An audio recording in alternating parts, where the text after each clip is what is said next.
Why is the Make Polluters Pay Climate Fund law so important to you personally and your community?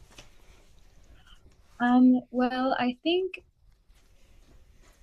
we live in Livermore, which is a valley. And so whenever wildfires happen, smoke gets trapped here, the air quality worsens, and it's just yet another reminder of the trajectory of climate change and what my generation would have to deal with. And oftentimes, youth are told that climate change is going to be our fight. And while that is true to a certain extent, it is also true that my generation is yet to have institutional power, and we are constantly being faced with the enormity of the tasks ahead. And I think something like the Make Polluters Pay Climate Superfund Act, it operates on that same like elementary school level of like accountability. You break it, you fix it, right? That's something even my little brother would be able to concur with.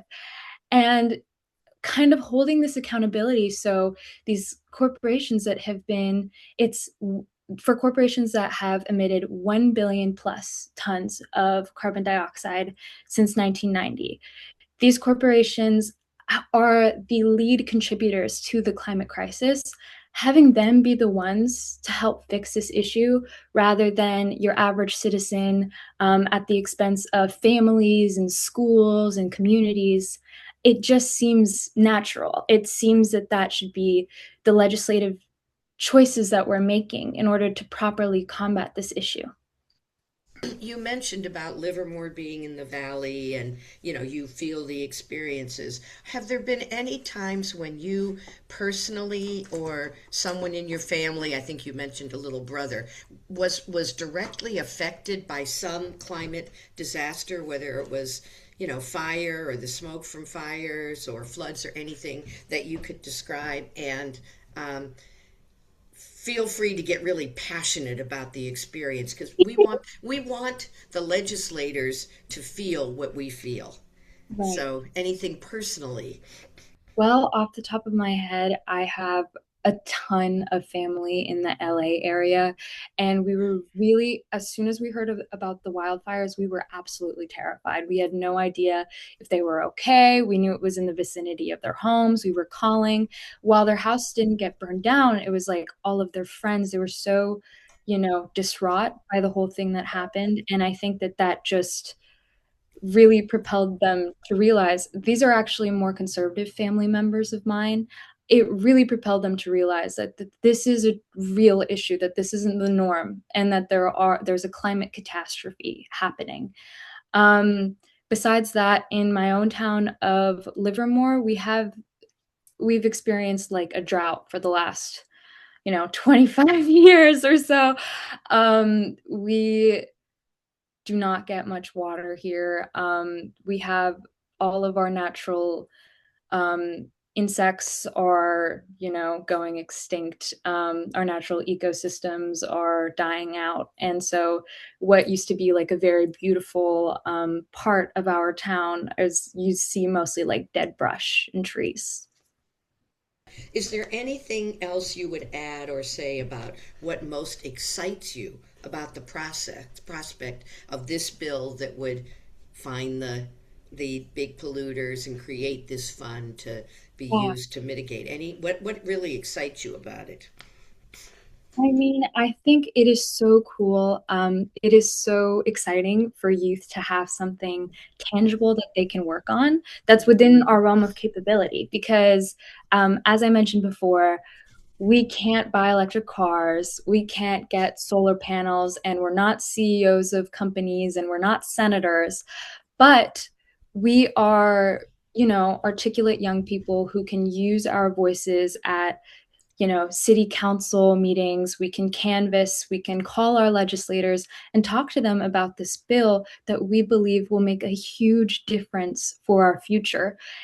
A, by kind of setting the standard of accountability, but B, by creating like a great amount of resources for tackling these climate catastrophes in the future because 40% of that Superfund is going to go to helping disenfranchised communities. And a lot of the other money is going to go toward, sustainable development, technology, things that will actually lead to the evolution of the way we assess the climate problem. How would you want adults to support you? What would be a helpful response from legislators and other adults?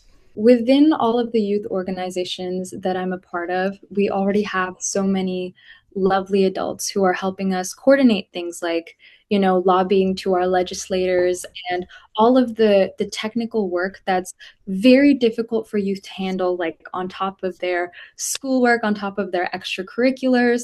But having that sort of adult guidance and wisdom when it comes to the more bureaucratic aspects of the legislative process is so important for young people, because otherwise it's so daunting to start on your own. So that kind of wisdom is so valuable to us as we go on and we want our voices to be heard. I think our, adult counterparts are the ones who really help us finding those platforms in the first place.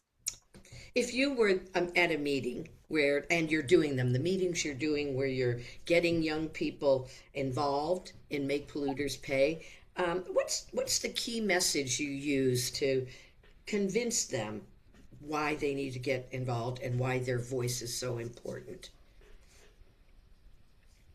I would say youth are not just the future.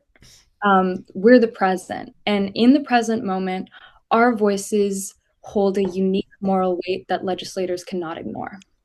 Because currently, as youth, we don't have conflicting interests. Our number one interest is our future and the sanctity of the environment. We are not lobbying for oil companies. We are not up for reelection. We just care about our peers and ourselves and the idea that we can continue to live on the earth, which is the only thing that we all share, you know? If you gave a speech before your city council or the state legislature where you were one of the people urging them to pass the MPP, and you really wanted to convey the importance and urgency of the issue, what might you say, in kind of a wrap up, shout out, pithy comment that might convince them? I would just say, I would tell them that the future of the country is in their hands. Ever since, the founding documents were written 250 years ago, this year's going to be the 250th anniversary, you know, to make the country exist for another 250 years, this is the seminal tipping point. This is the point where the infamous climate clock says we only have 4 years left. There isn't time for the youth to take the wheel, as a lot of people like to say. The legislation, the action needs to be done now so we're able to sustain our country and sustain the future of our planet. So the future of this country lies on your shoulders, and the future of the planet lies on your shoulders. Act like it, is what I would say. We're pretty much done, although I could talk to you forever. Is there anything you would want to say or add that I didn't ask about? That's a great question.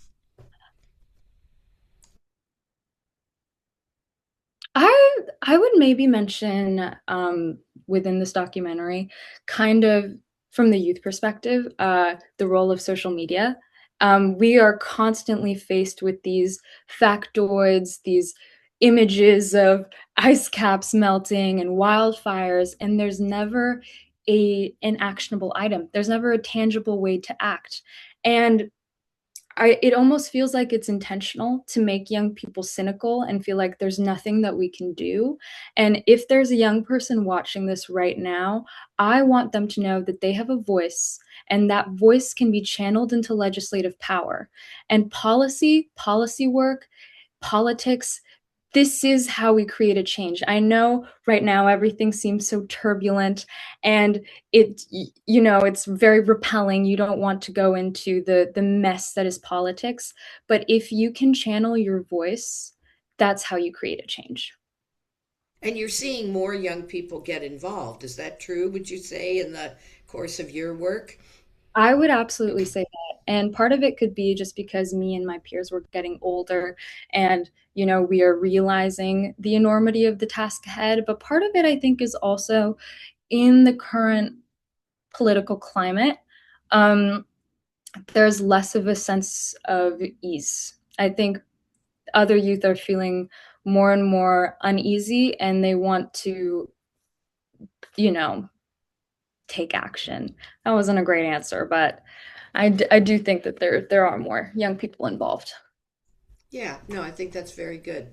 Okay, well, I think that's it. This was terrific. Yay, I'm going to turn off the recording.